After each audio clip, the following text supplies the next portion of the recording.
This episode is sponsored by our good friends at Sky, all because their new Sky original film, Lee, is available from the 13th of September only in cinemas. Now, Lee charts the life of one of the most remarkable photographers of the Second World War, Lee Miller. And that's the person we're going to be talking about in today's episode. It was her photographs of Dachau and her photographs from across the ruins of the Third Reich, Tom, that brought home the horrors of the conflict to the British and American public. So Kate Winslet plays Lee, but it is kind of an amazingly A-list cast all round. So there's Andy Samberg, Alexander Skarsgård, Marion Cotillard, Josh O'Connor, Andrea Riseborough, all star in it alongside her. Well, Tom, as you know, I've always been really fascinated by Lee Miller as a character, because I often think that without photographs like the ones that she took, would the world have been able to come to terms with what was happening and understand what was happening in the concentration camps in quite the same way? Yeah, it explores that, explores other aspects of the Second World War, the relationship of photography to conflict and to horror. And it's a real kind of prestige drama, a very serious story on one level, but also thrilling. I really loved it. Lee is out in cinemas from Friday the 13th of September, and you can go to sky.com to find out more.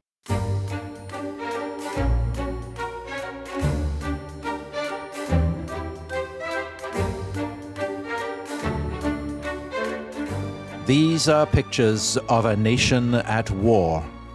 They are honest pictures, routine scenes to those of us who have reported Britain's ordeal by fire and high explosive.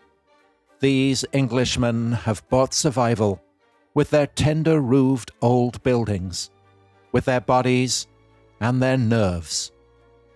This little book offers you a glimpse of their battle. Somehow they are able to fight down their fears each night, to go to work each morning. So that was the legendary CBS war correspondent Ed Murrow in the introduction to his book, Grim Glory, Pictures of Britain Under Fire. And it was a book that was essentially designed as pro-British propaganda in the Second World War, showing the American public how Britain was carrying on during the Blitz. But Dominic, the real interest of that book isn't the deathless prose, which I just read, I think, very beautifully. So beautifully. Yeah, thanks. But the pictures, and specifically perhaps the identity of the woman who took those pictures, which is the great photographer Lee Miller. Yes. So some listeners may not have heard of Lee Miller, but I'm guessing that almost all of them will have seen her pictures, whether they know it or not. So the most famous ones, probably the most infamous, I suppose, are the pictures she took of Dachau, when Dachau was liberated. So that's the sort of late April 1945. But she also there's a very famous photograph of a GI on Hitler's bed in his apartment in Munich reading a copy of Mein Kampf that went around the world. And there's probably an even more famous picture now of Lee Miller herself in Hitler's bath. Tom, you must have seen that picture. I have, yeah. Tremendous image. I've always been really interested in Lee Miller. I have a sort of stash of old magazines from the 1940s at the back of my office. And a lot of them have Lee Miller photographs. And I've always been interested in her because she's a pioneering female photographer, because she's a great link between the world of the kind of 1920s, 1930s artistic avant-garde. You know, I love the avant-garde, Tom. I know you do. You love a bit of surrealism. Love it. All over it. I mean, actually, I'm quite a surrealist kind of person. I know you are. I think I'd fit into that milieu beautifully. Lobster telephones, all of that. Oh, yes, exactly. But also her experiences in the war are pretty extraordinary. So she's a great character. Yeah, so I'll put my hand up. I only had the vaguest sense of her. So I knew about the photos she took of the Holocaust and of her in the bath, and a vague sense that she's kind of hanging out with Man Ray and Picasso and Cocteau in Paris, leading her best American expat life there. But as research for this, I've done two things, Dominic. Yeah. So I went yesterday to Goalhanger Towers, where Gary Lineker has had a private cinema built for himself. Really? Yeah. Who goes to that? You, Alan Shearer, Alistair Campbell. Yeah, we're all hanging out there. Oh my God. I'm never invited. And obviously Theo was there with the popcorn. Yeah. Tabby was serving out ice cream. Had a wonderful time. Oh, I'm so jealous. And they were screening a new film about Lee Miller, which stars Kate Winslet. Really? Who puts in fantastic performance. Because actually, she looks quite like Lee Miller. Okay. So that taught me all kinds of things I didn't know. So I didn't know that she ended up in a farm in Sussex. And also, I didn't know that she was married to Alexander Skarsgård, which was Right. a pleasant surprise to discover. Yeah, you must have been excited by that. Who has a very good English accent. Yeah. Which I hadn't realised. And then I came back from watching that and I went into the Bodleian and I made copious notes. Yeah. So I now feel that I am ready to go head to head with you. So you're full of... I'm full of Lee Miller facts. You're full of interesting anecdotes that aren't true. Brilliant. Well, this is what I want to find out. I want to find out what, All right. what's kind of accurate in the film, what's accurate in Wikipedia. I'm suspecting the film is more accurate than Wikipedia, but whatever. Take it away, Dominic. Okay, so the story of Lee Miller. So she's born, Tom, I'm very pleased to say, in Poughkeepsie, New York. I mean, that is ridiculous spelling, isn't it? I thought it was Poughkeepsie. No, I don't know. Why can't they have sensible spelling in America like Worcester? Like Gloucester. Yeah, exactly. They let themselves down there. Anyway, she's born there in 1907. So that's in, I think, the Hudson Valley. Her father, Theodore Miller. Tom, brilliantly, he's descended from one of the Hessians who fought for the legitimate authorities at the end of the 18th century against the tax chiefs. Yeah, so he's in favour of paying tax. Definitely. He's the works superintendent at a factory. He's a great tinkerer. And in fact, they're a family of tinkerers. So as a girl... Tinkerers, not tinkers. Yeah, yeah, exactly. They're definitely not tinkers. Selling pots and pans from door to door. No, they're not. So one thing we know about her, there's a biography of her by her son, Antony Penrose, that sort of goes into the details of her life. So she was a great enthusiast for a chemistry set, and she's tinkering away with her chemistry set, while her father has built a dark room under the stairs. And his big love is photography. So obviously, from a very early age, she's surrounded by cameras. She loves all this. You know, they love messing around with little machines and stuff. But actually, Tom, there's quite a dark shadow over her childhood. I was quite shocked to read this. Well, very, very dark, isn't it? She went to stay with family friends in Brooklyn when she was 7. And the son of these family friends abused her. And she got back to Poughkeepsie. And she was infected with venereal disease. And the only treatment in those days, pre-penicillin, was they had to sort of douse her with dichloride of mercury. And this apparently was when she was 7. When she was 7 years old. This was very traumatic. And her parents then sent her to a psychiatrist.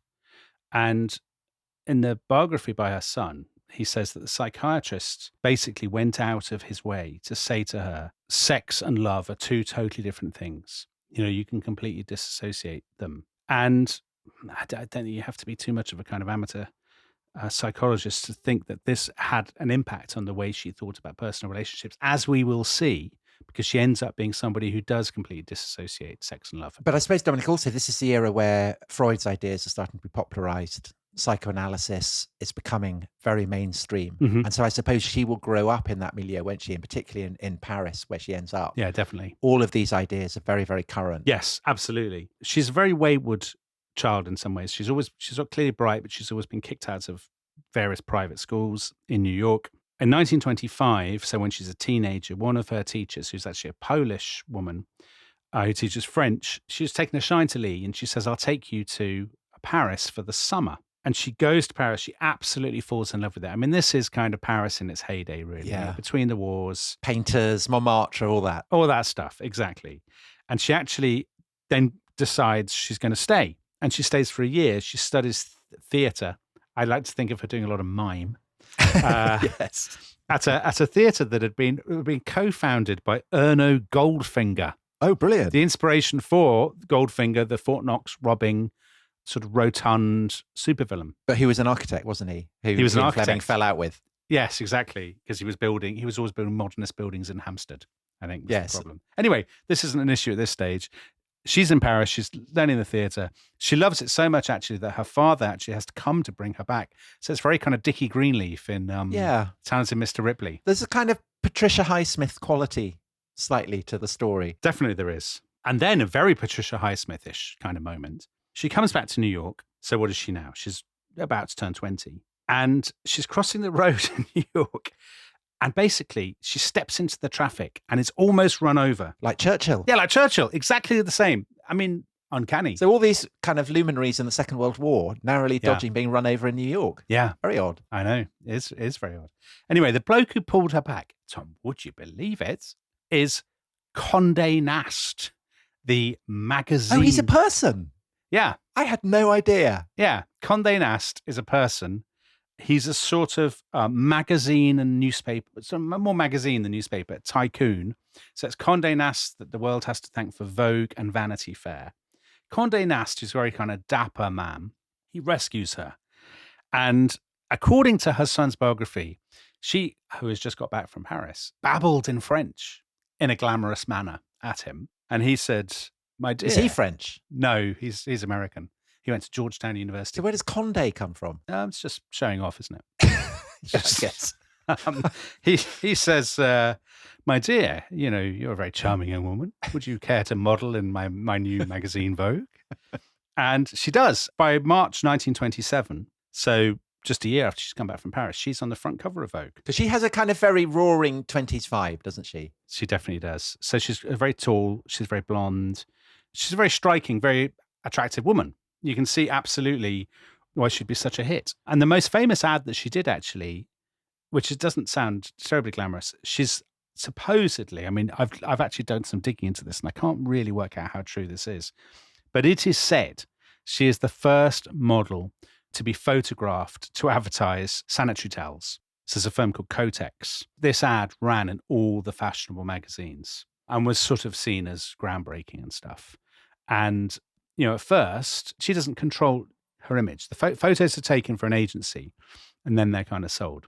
So at first, she's a bit taken aback by it, but actually, she loved the kind of notoriety of it. So in the Bodleian, which I was Wikipedia doing intensive research yesterday, yeah, it said that this ruined her career. Yeah, that's tosh and rubbish. Is it?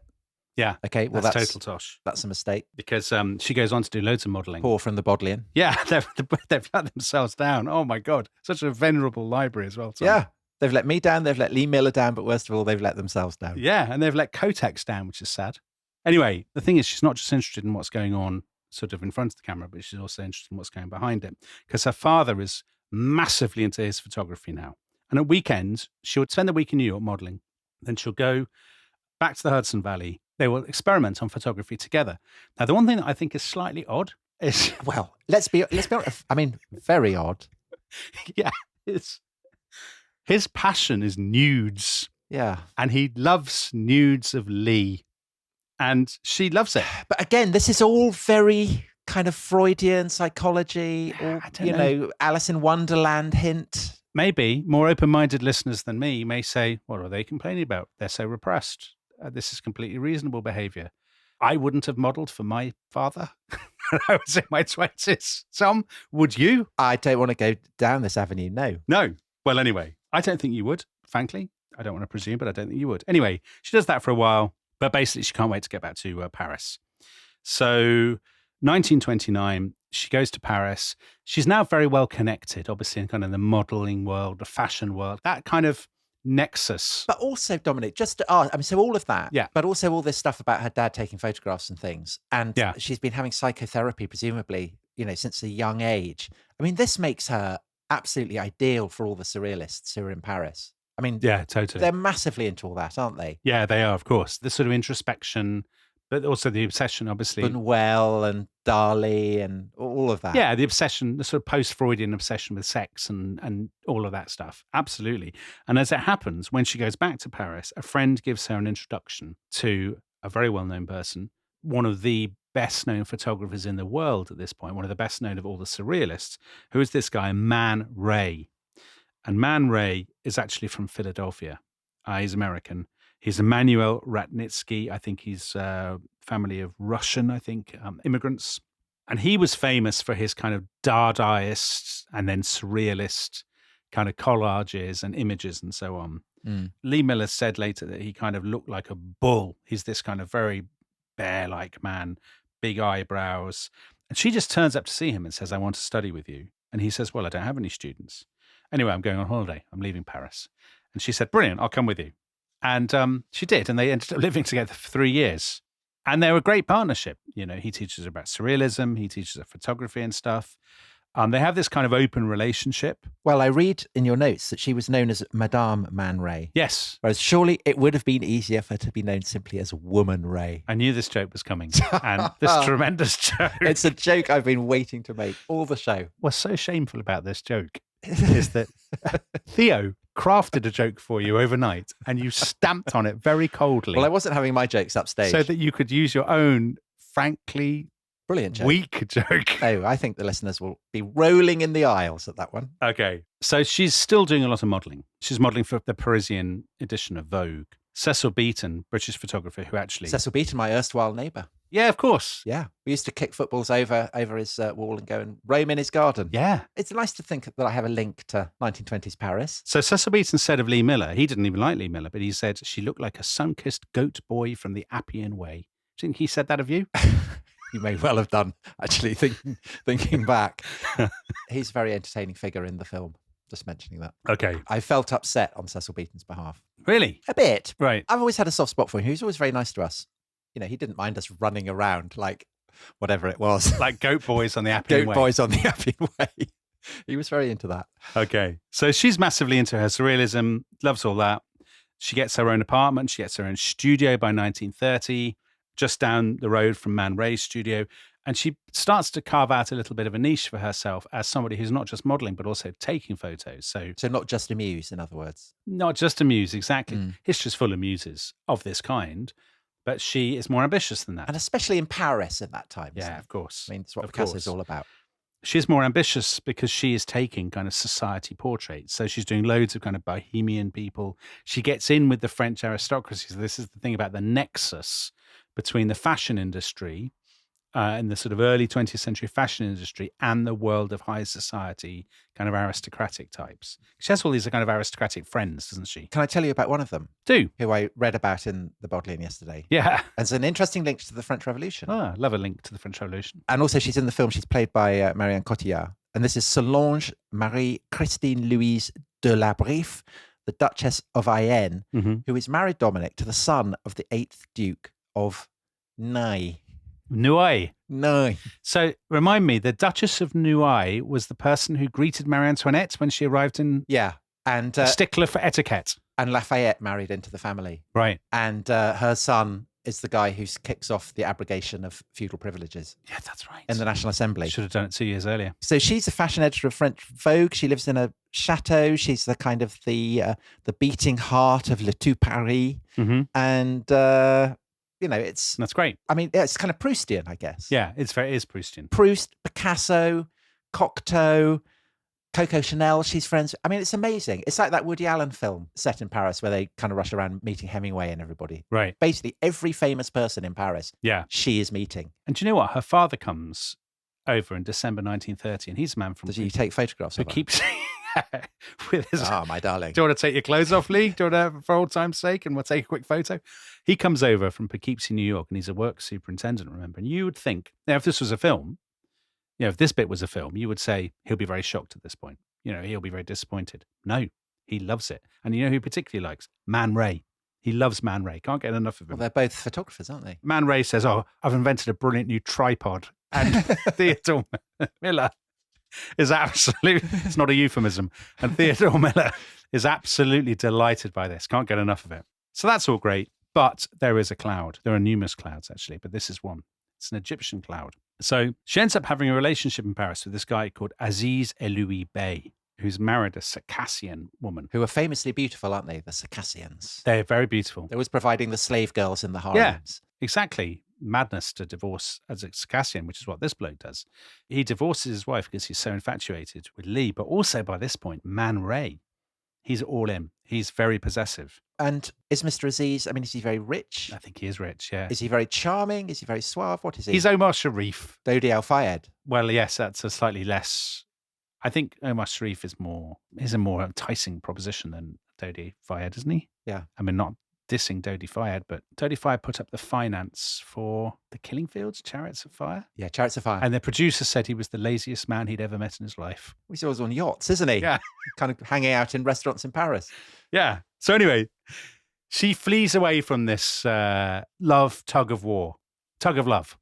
She flees back to New York. She opens her own studio. So New York is now in the depths of the Depression. It's late 1932. There have been soup kitchens, you know, starving people on the streets. She's not interested in that at all. She will, of course, be very interested in the gritty reality of life and capturing that in her photographs, but not in 1932. So she's spending her kind of nights playing poker and dancing and that kind of high life, and a day society photos. Which again, it's that kind of Dorothy Parker, Yeah. wisecracking, broads, speakeasies. Absolutely. She really is kind of inhabiting every going cliche in the interwar years. Exactly. And she's living it to the full. She is, absolutely. Then in the summer of 1934, so 2 years later, this bloke Aziz turns up in New York, and they sort of rekindle their romance. And she introduces him to her father. I don't know whether they bond over photography. I don't think they do. Yeah, so is Aziz into photography? I don't think he is massively, actually. I think he's into Lee Miller. He's into Lee Miller, but also, here's an interesting thing. He's really into air conditioning. Is he? Yeah. There can't be much air conditioning in Cairo at this point. No, he's in on it early. Early adopter. He has a contract from the Egyptian government to provide a lot of air conditioning, and this will become a theme of his later life. Anyway, interesting. She introduces him to her parents, and she says that Mr. Aziz, he loves his air conditioning, brilliant. And her parents think, oh, a charming man. And then to their astonishment, because they've met loads of her boyfriends, she goes off with him to the Egyptian consulate and gets married to him in New York. And everyone is astounded by that. Is it love? I think I think it's a lark. Okay. A bit of a lark. Disappointingly, perhaps slightly prosaically, do you know where they go on their honeymoon? I do, because you've got it down on the notes. Yeah. Pretend you don't know. I don't, Dominic. Where do they go on honeymoon? They go to Niagara Falls. To me, that's a bit coach party for a honeymoon, even in the 1930s. Yeah, but maybe it's, do you not think? It's ironic in a surrealist way. Yeah, like getting married in Las Vegas or something. It's slightly ironic, do you think? Yeah, I don't know. Anyway, they then go off to Egypt. So she's then in Cairo for the next 3 years. Cairo, yeah. She doesn't actually, it's not as glamorous and exotic as you would think. However, Dominic, she does take a photograph that will subsequently be employed by the great Belgian surrealist painter René Magritte in 1938. She does. I know she does. She does that in the desert, doesn't she? Yeah. But we have a letter to her parents in 1935. She hasn't communicated to them for about a year. She says, I've spent an extremely happy and healthy year, my time being occupied between studying chemistry 6 mornings a week at the American University and 3 afternoon hours a week of Arabic. Also a great deal of poker and bridge. I think that's quite an impressive way to pass your time. Yes, so a year of doing chemistry. Come on, Dominic, you're not going to be doing chemistry. I wouldn't. No. And so I don't think you're in any position to throw stones. Okay. What she does do that's more exciting, she's still keeping up with her photography. So she goes to Jerusalem for a day. She goes to the monasteries in Sinai. Have you been to them? Yes, I have. You must be all over them. Yeah, I've filmed there, actually. Have you? So you've gone one better. She was just taking still photographs. Yeah, I've one-upmanship there. She goes to somewhere I know you haven't been, the Oasis at Siwa, where Alexander was proclaimed the son of Zeus Ammon. And she takes all these fantastic photos of the desert. So if you look at one of the books on Lee Miller and you look at her desert photographs, they're quite surrealist and they're very stark and very striking. They're obviously very much of their time. So it's kind of... they're like a Magritte painting. Yeah, they're kind of windswept rocks in a sort of phallic formation and all this kind of thing. Clouds looming over the dunes, all this sort of business. That look like the naked female torso. Exactly, kind of exactly. That's exactly what it is. Or the wings of a dove. But she's clearly, frankly, a bit bored with Mr. Aziz. There's only so much air conditioning. Chat one can... air conditioning banter one can put up with. But talking of banter, so she sometimes goes back to Paris. And when she's in Paris, she meets this posh Englishman who has partly dyed himself. So this is Alexander Skarsgård. In the film. In the film. Roland Penrose in reality, who has partly dyed himself bright blue for surrealist bants reasons. But not permanently. No, not permanently. So he's this guy, Roland Penrose. He is a Quaker. Quakers are such a theme of the rest is history. He's a Quaker. Yeah, we love a Quaker. Richard Nixon, Benjamin Lay. And also he went to Queen's College, Cambridge, my alma mater. Really? Yeah. God, it all connects. Yeah. Cecil Beaton. You filmed at Sinai. You kicked a ball over. I am shadowing Lee Miller's life. That's a terrifying image. So he's a Quaker. He's a conscientious objector. He's a tremendous friend of Picasso and of various surrealists. Because he's got an amazing collection, hasn't he? Incredible. Yeah, and he goes on to become... He founds the ICA, doesn't he, or something? He does. He founds the Institute for Contemporary Arts. He becomes the grand old man of kind of British contemporary art. And just a spoiler, he has a tremendous war. He does, indeed. So He's a funny mix because on the one hand, he's a Quaker. So he's very formal and he's very kind of well-mannered. On the other hand, he's a surrealist. So he's He loves dyeing himself blue. So he's blue. He's blue like an ancient Briton, I guess. So, Yeah. Anyway, they start this relationship and they go traveling the Balkans and stuff. And he actually comes out to Egypt to see her. And I think she must have with Aziz the similar kind of Man Ray style open relationship because they're all tremendous friends. And in the spring of 1939, she says to Aziz is talking about air conditioning units. And she says, I've got something to tell you. I've decided to go and hang out with this blue guy. Yeah, go to England with this blue Quaker. Fair enough. And Aziz says, my dear, I'm very pleased for you. I'll give you some money. And he even comes to Port Said to see her off on their boat to Southampton. So by the late summer of 1939, she has moved in with Roland in Hampstead, naturally. Does Mr. Aziz provide air conditioning as a... Do you need it in North London? I don't believe you do. Probably not. And also there'd be no room for it. But Mr. Goldfinger, yeah, he'd be all into it. There must be neighbours of Goldfinger. Yeah, it all connects. Anyway, there wouldn't be a room because his house is full of artworks. Picasso, Of course Braque, it is. Yeah. Miro, Magritte, all of this stuff. And when she arrives in the house, she actually says, my God, you've got so many brilliant copies. They look like the originals. And he sort of says, my dear, they are the originals. But then, Tom, so I was reading all this in the biography and I was like, this is great. Love all this. And then I turned the page and do you know what the sentence that I read next, Tom? The clouds of war were gathering. And they were. Of course they were. Absolutely. And the greatest adventure of Lee Miller's life was about to begin. Okay, well, let's take a break there. And when we come back, we will be looking at the extraordinary story of Lee Miller's record in the Second World War, and indeed Roland's. This episode is sponsored by our good friends at Sky, all because their new Sky original film, Lee, is available from Friday the 13th of September, only in cinemas. Now, Tom, I know you love a red carpet premiere. I do. You've been to a few red carpet premieres, thanks to The Rest is History, but you had a personal screening. Is that possible? Are you so important? Well, as I mentioned in this episode, it was in Gary Lineker's private cinema at Goalhanger Towers. And it was a pretty luxurious experience. Well, I'll leave it to listeners to make up their own minds what they think of that. But Tom, what do you think of the film? It's really gripping. It kind of wonderfully conveys the sense of Lee Miller's life before the war. And so what we talk about in this episode, the way in which she goes from being, the cutting edge of the avant-garde, high society, all of that, to becoming this hard-boiled, almost kind of female GI who goes absolutely into the heart of the Nazi darkness. It's really good. Yeah, and of course it's photography like hers, kind of Second World War photography that lays the foundation for a lot of the kind of war correspondence and war photography stuff that we associate with later conflicts, so Vietnam, for example. Yeah, so on the Vietnam War, there's an amazing sequence where she sees the first use of napalm in Saint-Malo. And it's one of the kind of the great moments in the film. So highly, highly recommended. Lee is out in cinemas from Friday the 13th of September, and you can go to sky.com to find out more. The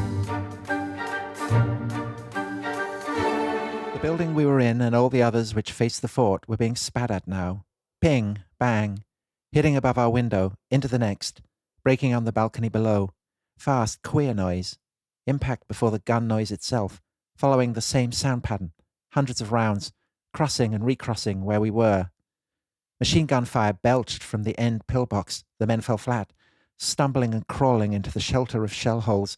Some crept on, others sweeping back to the left of the gun's angle, one man reaching the top. He was enormous, a square-shouldered silhouette, black against the sky between the pillbox and the fort. He raised his arm, the gesture of a cavalry officer with saber waving the others on. He was waving to death, and he fell with his hand against the fort.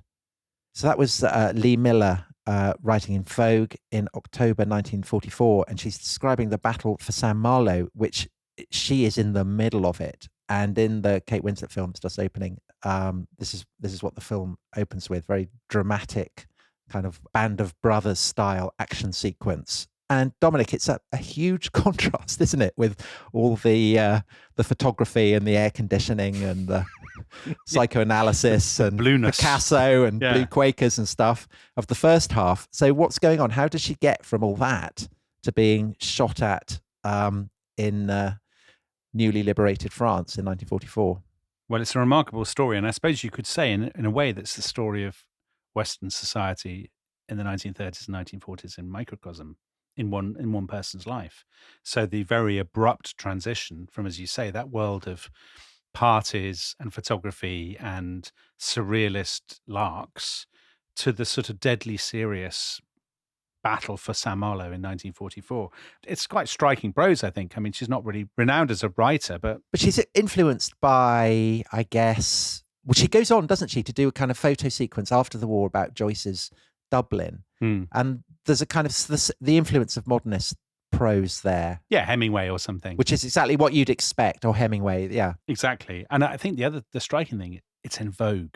That report. Is that British Vogue or American Vogue? Yes, British Vogue. Okay, so that's with Audrey Withers, who's her editor. Yes. So we left there in 1939, having arrived in Britain, and within weeks, the storm clouds of war have burst and have broken. They're broken. Yeah.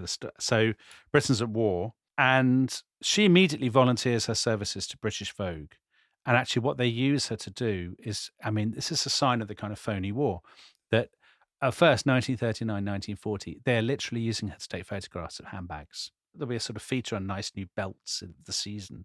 And she's doing it because, of course, for most people, the war in Britain, the war has not yet impinged. The war is happening in Poland. It's somewhere else. But she does have Cecil Beaton being catty to her.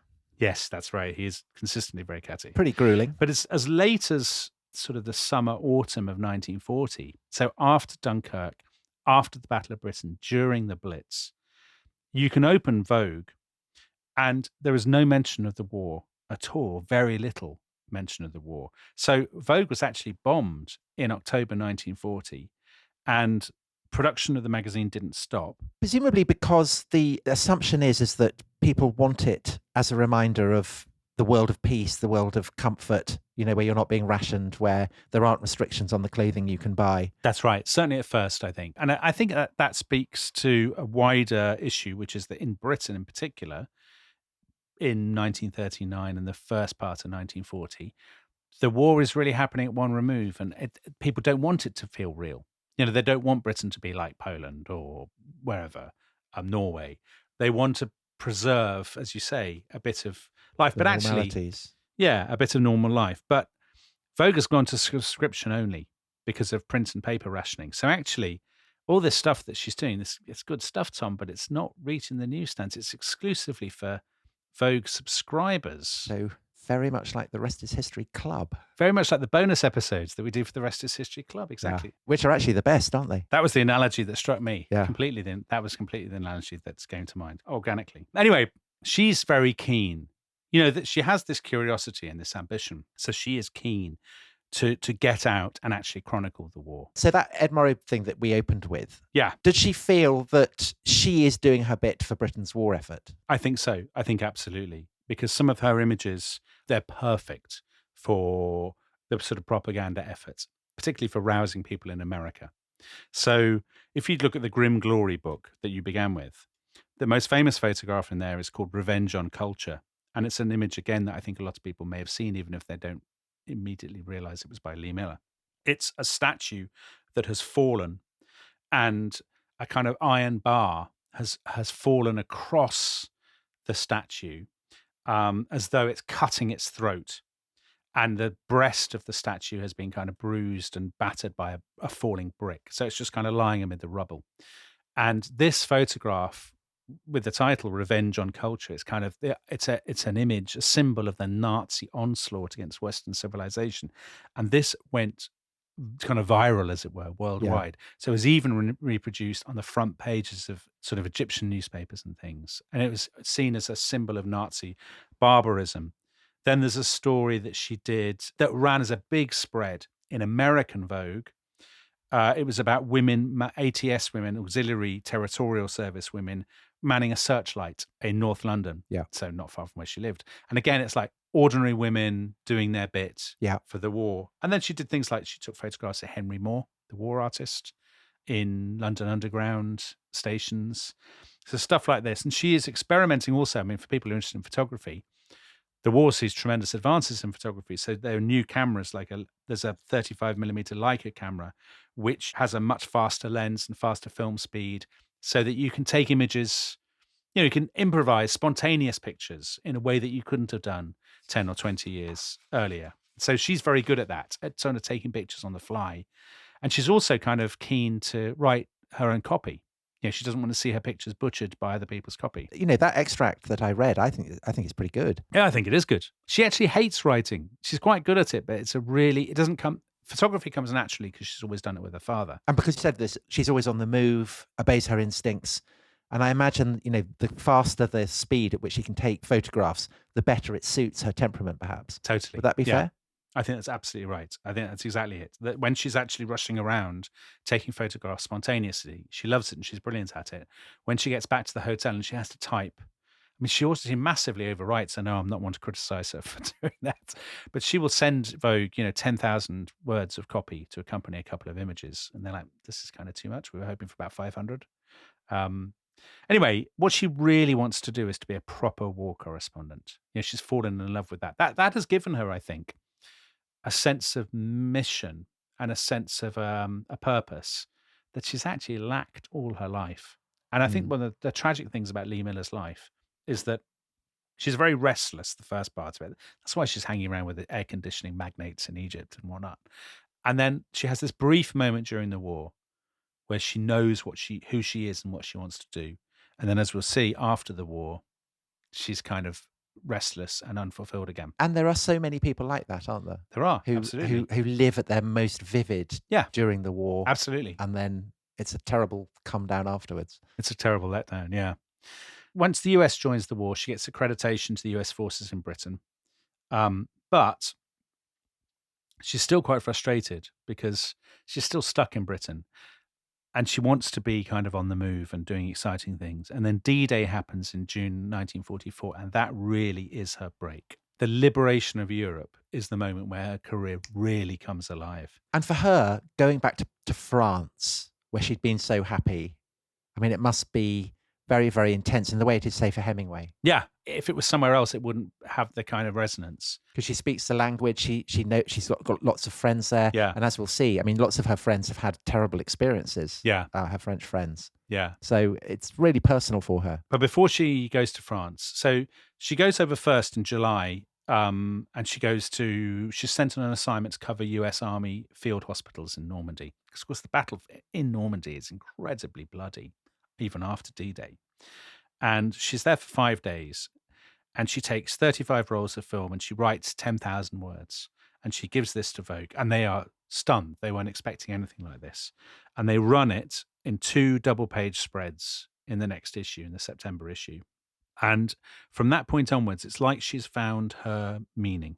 She even changes the way she dresses. So all the sort of the stylish, 1930s high society look, that's all gone. Yeah. She wears kind of battle dress, prides herself on eating the same rations as the servicemen, on kind of sitting around, playing cards, and that kind of, almost like the routine of the war, the long stretches of boredom interspersed with sudden activity. She loves all that kind of world that the GIs... But it suits her temperament, clearly. Yeah, it absolutely does. And she wangles this deal to go and cover what's going on in Saint-Malo. And actually, at this point, the Allies are kind of telling their public that Saint-Malo has been taken. But she gets there and she finds out it hasn't at all. That basically the Germans are all in this citadel. And the US 83rd Division, US Army 83rd Division, are fighting this ferocious and incredibly brutal battle to get it. And so that bit that you read is her kind of in the thick of the action. People are dropping dead around her. But also the really shocking thing I discovered from the book, the US Air Force are using napalm. It's one of the first instances of the sustained use of napalm. Brilliantly done in the film, Dominic. Is it? Mm. Yeah, I can imagine it would be incredibly spectacular. And she, takes photographs and she writes about this. Because I had no idea napalm was being used that early. No, I didn't. I foolishly, just because I associated it with Vietnam, I just assumed, yeah. But no, the censors in London took out all her shots of the napalm being used because understandably they were like, this is very bad publicity for our war efforts. And actually because she had exceeded her instructions. So she had gone into the combat zone when she was meant to have been chronicling the restoration of civil order.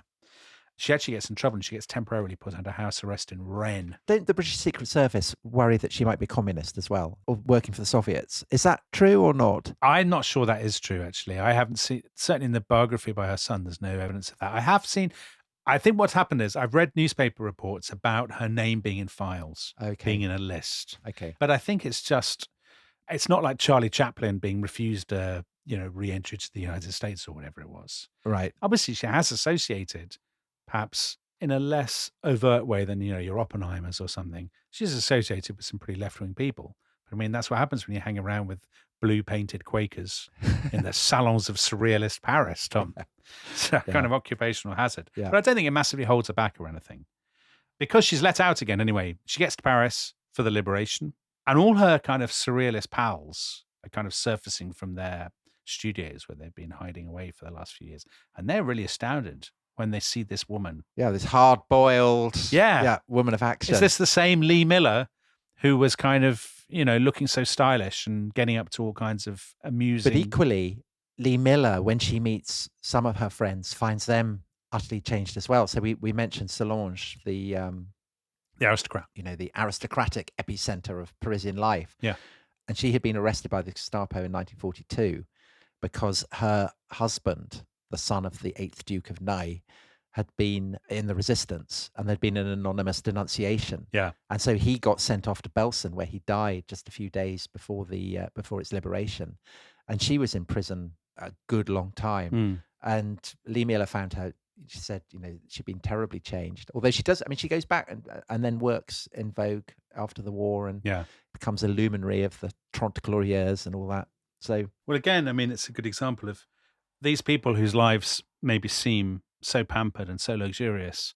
They are embodiments of wider social kind of political changes that are affecting millions of people. Anyway, she's there in Paris. And actually, the sad thing is that she'd always loved Paris and thought it was brilliant and all that stuff. But actually now, especially after Saint-Malo, she actually finds it too tame. She's now addicted to the adrenaline rush of, combat and the horror and all that kind of thing. And this is something that if you've ever read memoirs of war correspondents, they will say how at first they're horrified and they find it so shocking, but it becomes a kind of compulsive thing. Not for me. Not for you. No. Never again. Right. I like how you're bracketing yourself there. You're giving the impression you had a little flirtation with a life as a war correspondent. Well, kind of. Going into the Islamic State heartlands when they're all hanging and rushing around, capturing Westerners and chopping off their heads. I just thought, no, I'm too cowardly for this. He came back and did a podcast with me instead. That says it all, doesn't it? That's true courage. So she joins this, basically signs up to go along as an embedded photographer of the US Army with this friend of hers, another photographer, a very good photographer called Dave Sherman. And all through kind of late 1944, 1945, they are moving through, for somebody from, high society New York, this is an apocalyptic scene. The roads choked with refugees, villages bombed out, bodies everywhere. It's pouring with rain. There's mud, constant fighting. But the worst is yet to come, isn't it? Yeah, constant fighting. And she is loving it in a way. That's a weird thing to say because obviously it's horrible. And she says, she comments on the horror. But she feels a purpose, I suppose. Yeah. And if you read her writing, I think her prose captures this kind of weird, I don't know whether sensuousness is the right word, the sensuousness of the horror of war. She talks about the colours and the sound and all that stuff. But the kind of camera she now has, she can take photographs very rapidly in a way that technologically hadn't been possible before. And so in that sense, she must feel that she is in a position to bring home to people away from the front what it looks like in a way that simply hadn't been possible before, ever in history. Yeah, I think that's true. She has two cameras, so she's taking with two shots all the time because she has 12 shots on a roll and she never wants to miss anything. So she's taking loads and loads of photographs. And I agree, the photographs are capturing the horror of war in a way that even arguably in the First World War, Mm. it had been very, very difficult to do. Certainly in even the very first kind of modern wars, the Crimean War, the US Civil War, or something, it'd been almost impossible to do.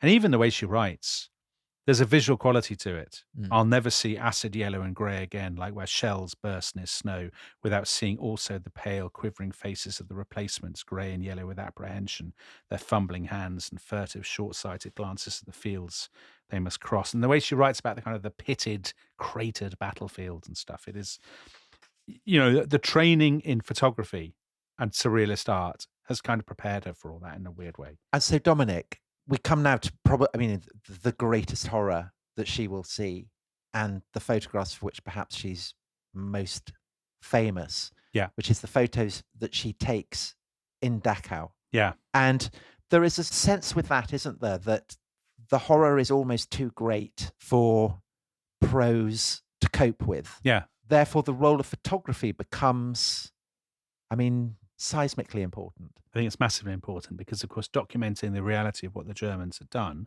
and what the Nazis had done was so important in the denazification process. And the idea that you have to show people the reality, and merely describing it is not enough. You have to show, not tell.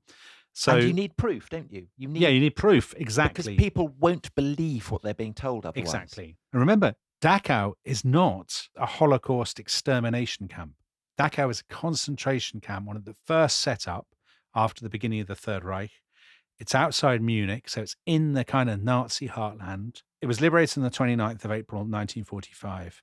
She and Dave Sherman, her friend and colleague, they're in the first group of pressmen who are allowed into the camp. And the place is littered with bodies. So there were 39 railway cars full of dead bodies. Those people who are still alive in the camp are living in unimaginable squalor, riddled with cholera and typhus, and utterly emaciated. It's a vision of, to say a vision of hell is such a cliche, it doesn't do it justice. Only the photographs do it justice, actually. And a lot of the photographers are physically sick. They struggle to even take the photos. She does it, and she sends this telegram with the photos back to Vogue. The fact that they're being sent to Vogue. To Audrey Withers, isn't it, in London? Yeah. Andrea Riseborough, I think, in the film, isn't it? Yeah, you were saying? Yeah. The fact that it's in Vogue makes it all the more incongruous and horrific. And she says, I implore you to believe this is true, because obviously she knows people won't believe it. Mm. Anyway, they've been to Dachau. And as I said, it's just outside Munich. She and Lee go into Munich, and they basically find a place. There are soldiers everywhere, US Army, whatever, lots of people pouring into the city. They find a billet in one of these apartments, loads of apartments being taken over. And it's at Prince Regent's Square, number 27. And as her son's biography says, it seems like a very respectable place. It looks like a merchant or a retired clergyman lives there. And when they get in, they see that on the silver, it's all embossed with this monogram, AH, and the swastikas everywhere. And it is Adolf Hitler's old apartment, which he had maintained in Munich while he was off in Berlin and the Wolf's Lair and all these. This is where he'd been hanging out when he was meeting up with Unity Mitford in the cafes and things. Right. Yes. Oh, my word. I can't believe you've shoehorned a Unity Mitford. That is textbook Holland. Now, this is the image that lots of people have seen. She gets into the bath and has a bath. And the reason she has a bath is not because it's Hitler's bath.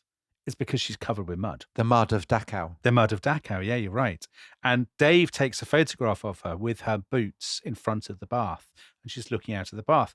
And of course, this is the photo you'll often see now when you Google Lee Miller, because people are struck by the incongruity of this pioneering female photographer in Hitler's bath. It's the one thing I think that everyone will know about her. Maybe even more than the Dachau photographs. But the interesting thing is that wasn't the photograph that really caught people's attention at the time. Oh, was it not? No.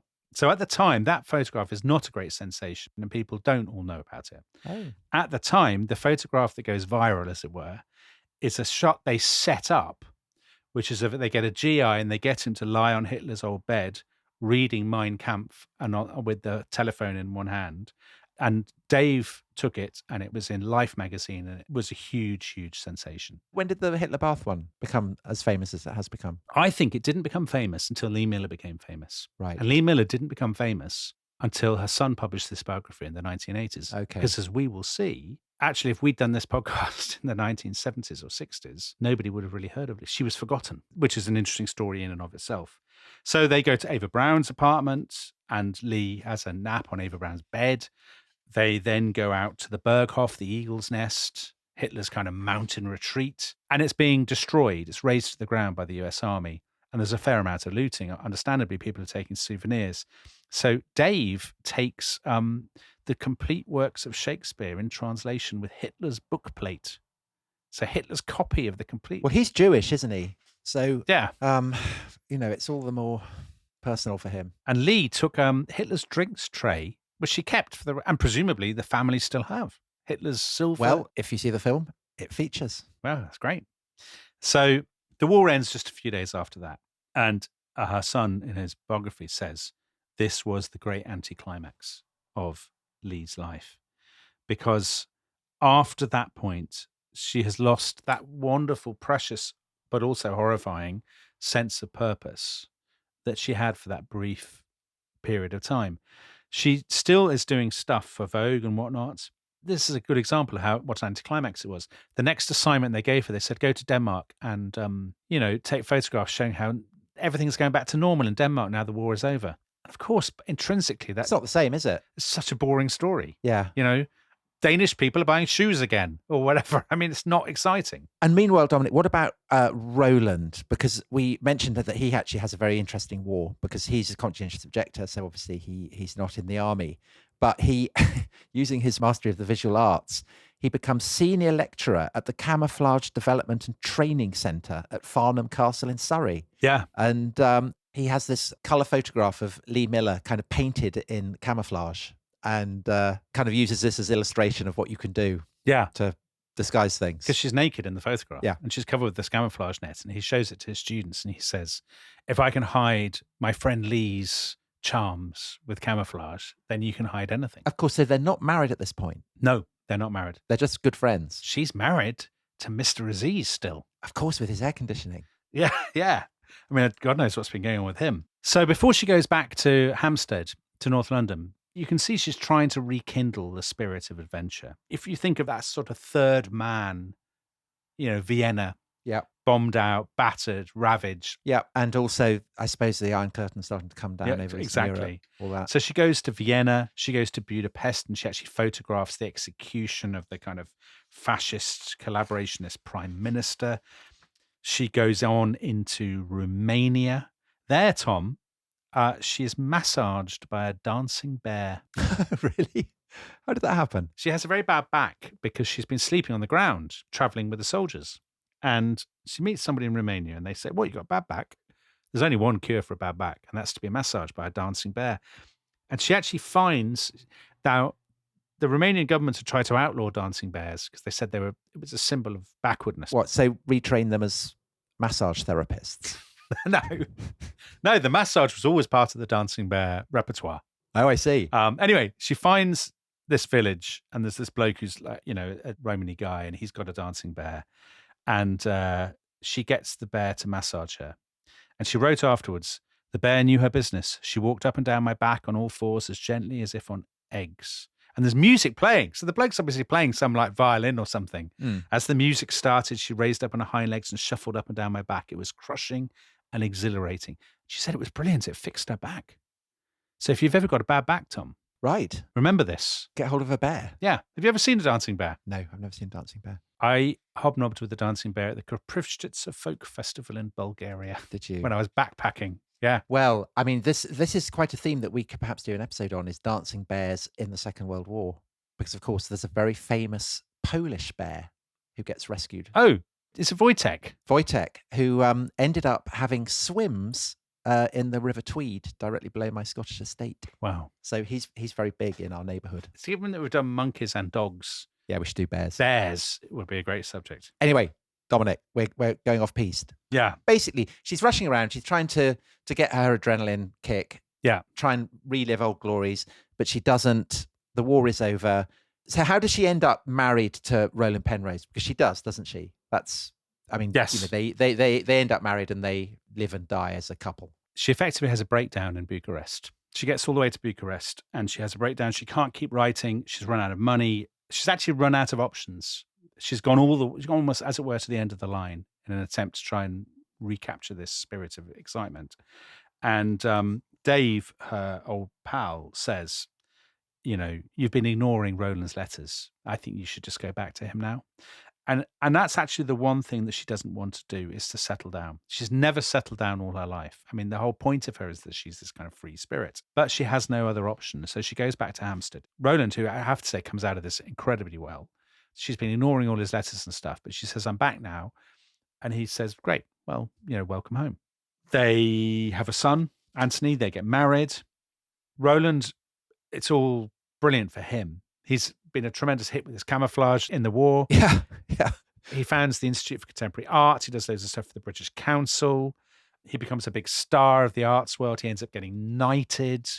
So it's onwards and upwards for him. And some people may well say this is the classic story. The man succeeds and the woman, unbelievably talented in her own way, is just forgotten, which is exactly what happens, because she's empty, she's depressed.